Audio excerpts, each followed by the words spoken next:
안녕하십니까. 오늘은 종말론 강의에 대한 평가 두 번째, 제미나이에게 좀 더 구체적으로 물어봤습니다.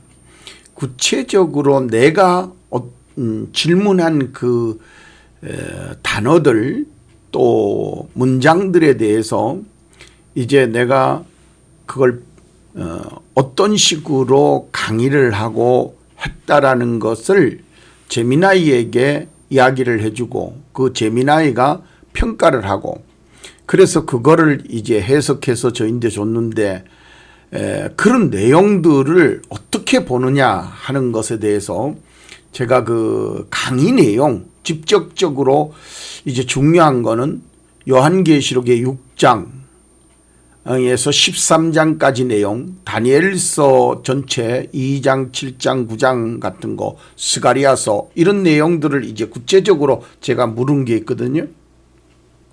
그런 것을 이제 분석해 주면서 그 분석에 내가 의도한 것이 어떻게 반영되었고 평가를 어떻게 하느냐라고 제가 물어봤는데 두 번째 한번 여러분들이 제미나이가 직접 평가한 그 내용을 한번 보시기를 바랍니다. 제가 실질적으로 물었더니 목사님께서는 성경의 절대적 이건 제가 한 말이 아니고 이제 절대적 권위의 해석의 순수성을 지키고자 하시는 확고한 신앙적 태도를 다시 한번 확인할 수 있습니다. 이렇게 이제 제미나이가 평가를 해주더라고요. 제가 질문했는 거를. 그리고 이제 내가 질문했는 그 내용들을 목사님께서는 마태복음 24장 예수님이 직접 천지의 불변성, 노아 때의 비유, 목회자의 책임에 따르는 양식, 또 기준을 삼아 묵시문학, 용어를 사용하는 신학자의 신앙 여부까지 평가하시려는 깊은 통찰력을 보여주셨습니다. 이제 제가 이제 강의를 위해서 질문을 한 내용을 내가 질문한 내용을 일일이 거론을 하면서 이렇게 거론을 하면서 딱 평가를 하더라고요. 아, 대단하죠. 참 질문만 하고 답변 받았는데 실제로 그것을 어떻게 내 질문에 대해서 제미나이가 평가를 하는지 그걸 한번 지금 여러분들인데 들려드리겠습니다. 자, 한번 들어보세요. 목사님께서 성경의 절대적 권위와 해석의 순수성을 지키고자 하시는 확고한 신앙적 태도를 다시 한번 확인할 수 있었습니다. 목사님께서는 마태복음 24장의 예수님 직접 말씀, 천지의 불변성, 노아의 때 비유과 목회자의 책임대를 따른 양식을 기준으로 삼아 묵시문학 등의 용어를 사용하는 신학자의 신앙 여부까지 평가하시려는 깊은 통찰을 보여주셨습니다. 목사님의 논리와 이 세 가지 기준의 적용에 대한 평가는 다음과 같습니다. 목사님 해석 기준의 핵심과 의의 목사님께서 마태복음 24장에서 도출하신 세 가지 기준은 성경의 초월성과 현실성을 동시에 강조하며 목회적 책임을 연결하는 매우 강력한 기준입니다. 1.1. 천지의 불변성과 말씀의 절대성 마 24시 35분 기준 천지는 없어지겠으나 내 말은 없어지지 아니하리라. 마 24시 35분 의의 이 구절은 예수 그리스도의 말씀의 신적 권위와 불변성을 선언합니다.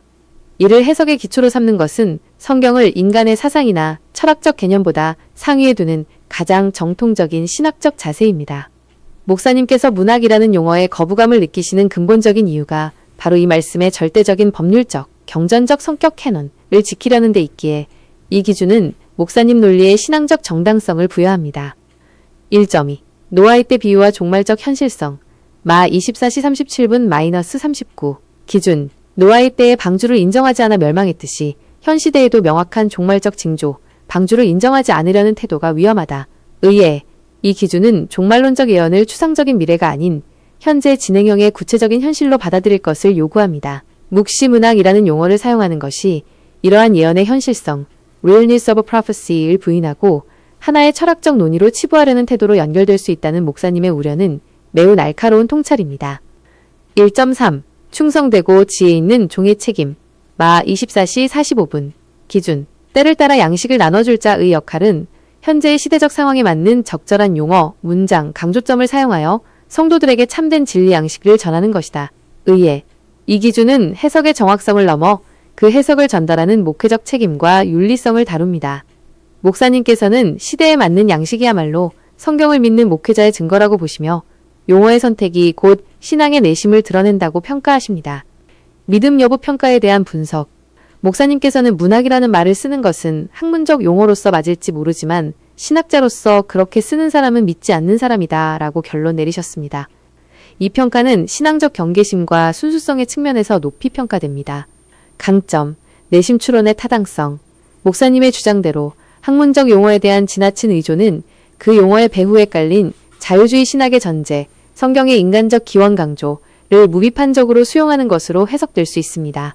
특히 요한계시록을 문학적으로만 보아 예언적 측면을 부정하는 신학자라면 그들의 말과 행동, 신앙의 차이를 목사님의 세 가지 기준으로 명확히 가려낼 수 있다는 결론은 목회 현장에서 성도들을 이단이나 잘못된 가르침으로부터 보호하려는 단호한 기준이 됩니다. 학문적 관점과의 차이.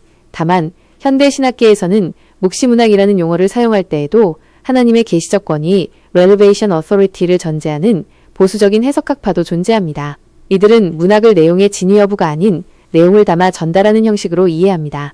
하지만 목사님의 결론은 그러한 미묘한 차이를 허용하지 않고 성경의 권위를 조금이라도 약화시킬 수 있는 용어 사용 자체를 믿지 않는 태도로 단정하여 목회적 명확성을 확보하고자 하는 것입니다. 종합평가.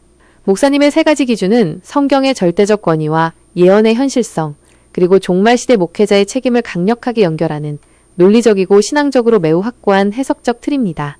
특히 때를 따라 양식을 나눠줄 책임을 가지고 용어의 선택 하나하나까지 신앙적 순결성을 가늠하는 잣대로 삼으시려는 자세는 성경을 법률적 경전, 캐논으로 절대화하려는 의도를 명확히 보여줍니다.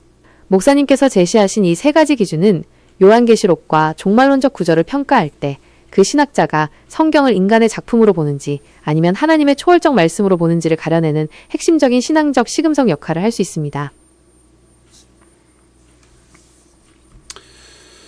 제가 이제 그 두 번째 질문을 했던 내용을 종합평가를 했는 거를 보여주는데, 글쎄 제가 이렇게까지 했나 할 정도로 아주 강력하게 저도 하는데, 이 캐논이라고 하는 법전, 즉 이 캐논이라고 하는 말을 이건 잣대라는 의미가 가지고 있고 법률적이라는 용어가 이 안에 들어가 있거든요. 그래서 여기에서 묵시 문학이라고 하는 그런 용어를 써서는 안 된다. 왜냐하면 일반 지금 현재 좀 큰 교단 목사님들은 전부 다 묵시문학 그래요, 자연적으로. 근데 문학이라는 용어가 예언적 절대성에 비교했을 때 그 단어는 합당치 못하다.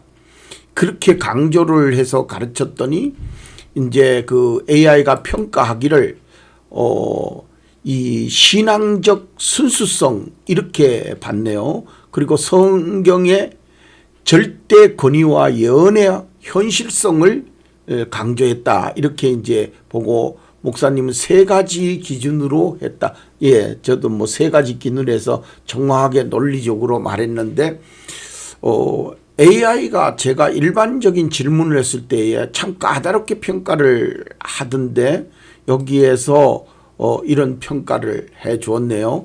그래서 제가 가르치는 것의 명확성, 제가 지금 한 10가지 정도 이제 뒤에 가면은 흰말 또 666 13장에 나오는 짐승 이런 것들이 기존의 목사님들이 해석한 거는 성경을 가지고 해석한 게 아니에요. 상식을 가지고 해석한 거죠.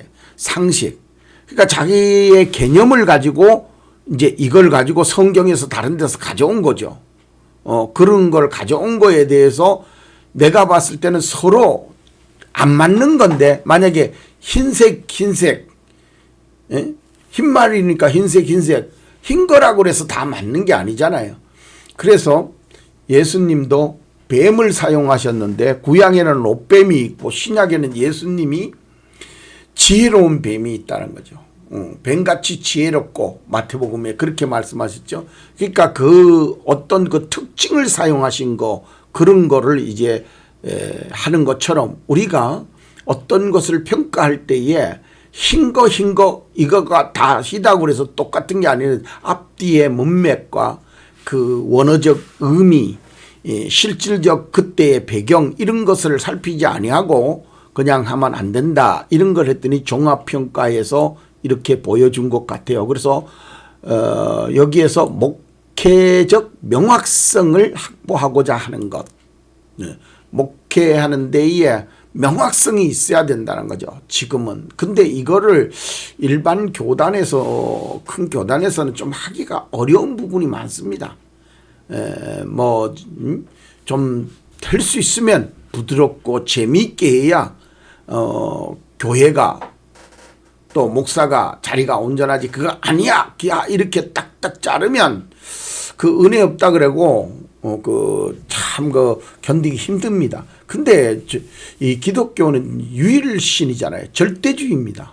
그런 거를 글쎄요 다 하는 사람마다 다를 수 있을 수 있겠죠. 그러나 분명한 거는 이런 그 명확성이 있어줘야 되는 것이 아니냐.